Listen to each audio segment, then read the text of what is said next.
So the experiment number 4 is the measurement of capacitance using series bridge.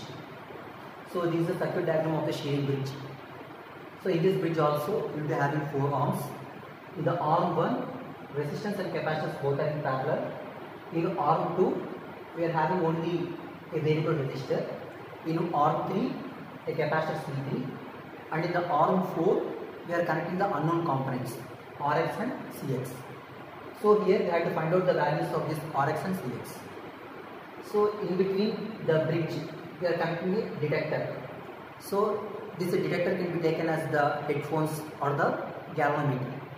So if you take the headphones, so whenever the bridge is in the balanced condition, the sound coming from the headphones will be minimum. If the bridge is in the unbalanced condition, we are going to be getting some maximum sound in the headphones here. So if you take a galvanometer, so it should indicate null condition when the bridge is in the balanced condition.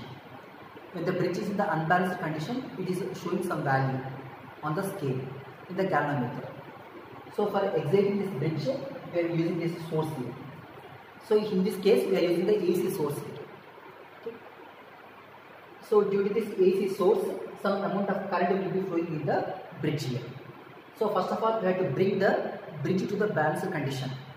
So after getting the bridge in the balanced condition, by using the bridge balanced equation, we can find out the values of Rx and Cx. So how can we bring the bridge to the balanced condition means, in arm 1, we are having a variable capacitor C1. In arm 2, we are having a variable resistance R2. So by varying this C1 and R2, we have to bring the pointer in the detector to be 0 or the sound in the headphones to be minimum. So whenever this condition is achieved, the bridge will be in the balanced condition.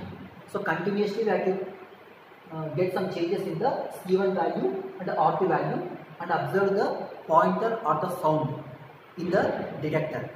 So whenever these values are minimum, then the bridge is in the balanced condition. Then we can apply the bridge balance equation for finding the values of Rx and Cx. Okay. So for getting the equation for Rx and Cx, we are performing this method here. So if you take any bridge, the bridge will be in the balanced condition when the product of opposite arms impedances is equal to the product of other opposite arm impedances. Okay.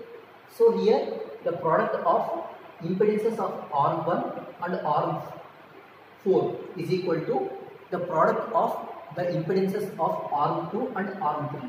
Okay. So here Z1 into Zx is equal to Z2 into Z3. So Zx is equal to Z2 into Z3 by Z1.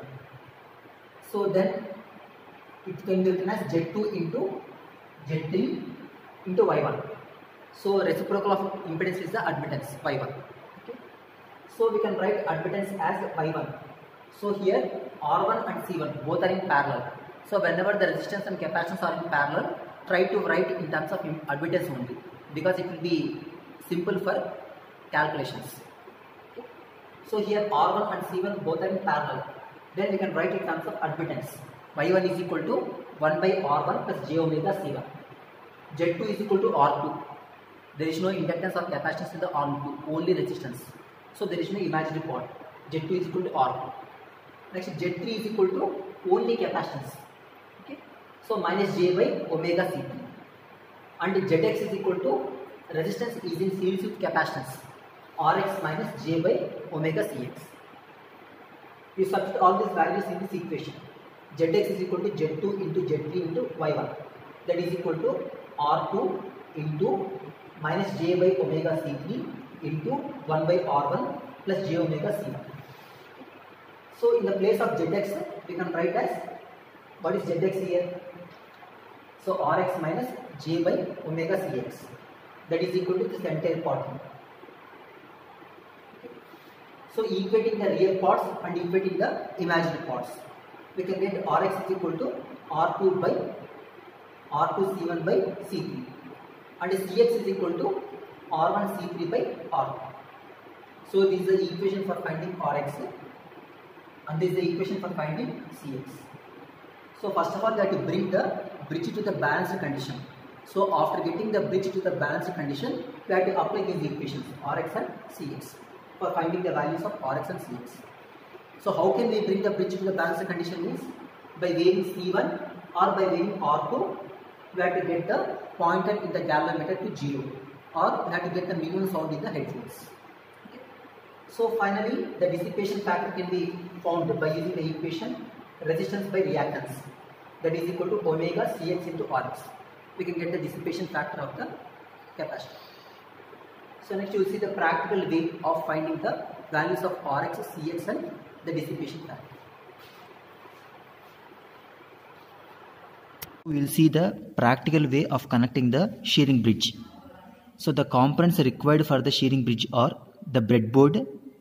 We are taking two capacitance box here, decayed capacitance box. It is another decayed capacitance box and one decayed resistance box. In the place of the detector, we are placing the multimeter and the function generator. Okay. So coming to the connections. So in the shearing bridge, we will be having 4 arms here.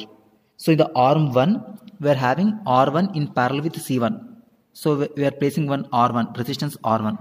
Here we are taking the R1 value as 150 ohms here. So for this R1, we are placing C1 in parallel. So here the C1 is the variable capacitance. So for that purpose, we are taking the decayed capacitance box here. We are connecting this capacitor in parallel with R1. So by varying these knobs, we can vary the capacitor C1. Okay. So next in arm 2, we are having only resistance. So that resistance is also the variable one. So for that reason, we are using the decayed resistance box here in the arm 2. Suppose if it is fixed, we can use the resistor. As it is the variable one, we are using the decayed box here. And in arm 3, we are placing the capacitor C3. Okay. So here the capacitor C3, here we are choosing C3 as 3 microfarads here.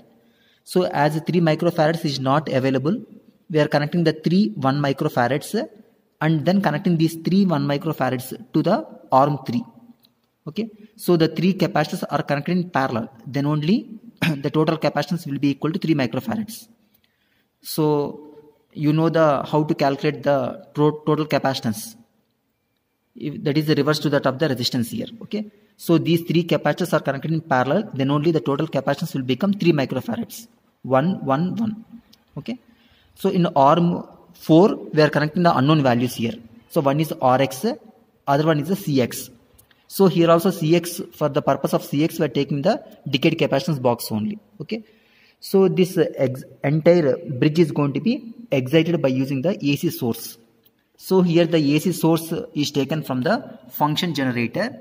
So here we are choosing the frequency of 50 hertz. So actually it is not getting exactly 50, it is getting 49.3 hertz here. Okay.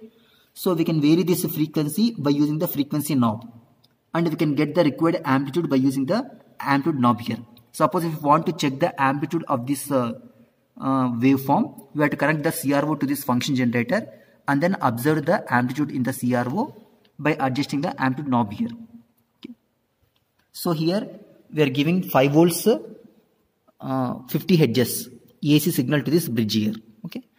So by applying the previous theoretical knowledge, we have to bring this bridge to the balanced condition. So when the bridge is in the balanced condition, the opposite arm, the product of opposite arm impedances, that is Z1 into Zx, is equal to the product of other opposite arm impedances, Z2 into Z3. Okay. So whenever the bridge is in the balanced condition, the reading in the multimeter will be 0. Okay. So here, suppose first of all I am bring this bridge in the unbalanced condition. So if you keep the resistance randomly, okay, it is showing some value. So whenever the multimeter is giving some value, it indicates that the bridge is in the unbalanced condition. Okay. So now I am bringing the bridge to the balanced condition.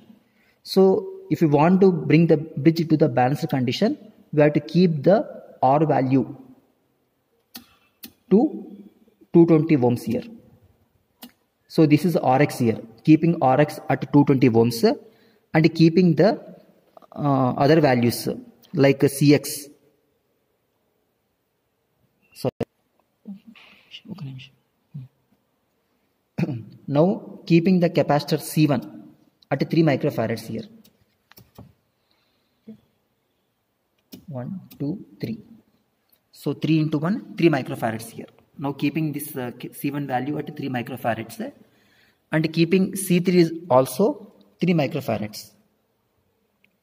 So this is C3. C3 at 3 microfarads.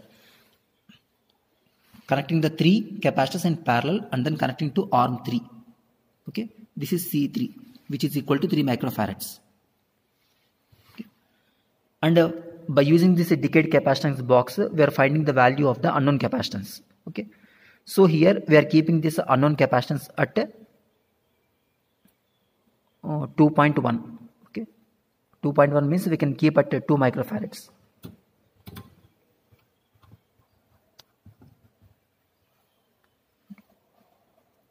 So keeping this value at 2 microfarads here. This is the Cx here.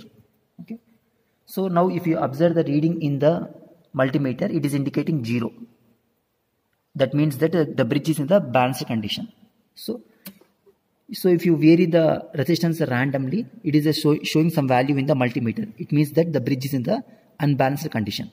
Okay. So first of all, we have to make the bridge in the balanced condition and apply the bridge balanced equations Rx and Cx for finding the values of unknown component values in the arm 4. Okay. The given data is R1 is equal to 150 ohms, R2 is equal to 220 ohms, C1 is equal to 3 microfarads and C3 is equal to 3 microfarads. So by using the bridge balanced equations, Rx is equal to R2 into C1 by C3 and Cx is equal to R1 into C3 by R2. So these equations are obtained by using the equation Z1 into Zx is equal to Z2 into Z3. So you substitute these values in the above equations here. Rx is equal to R2. R2 means 220 ohms into C1, 3 into 10 to the power minus 6 divided by C3, 3 into 10 to the power minus 6. Then Rx is equal to 220 ohms. So similarly Cx is equal to R1, 150 ohms into C3, 3 into 10 to the power minus 6 divided by R2, 220 ohms. Then you can get the value 2.1 microfarads here. So this is the unknown resistance Rx and this is the capacitance Cx.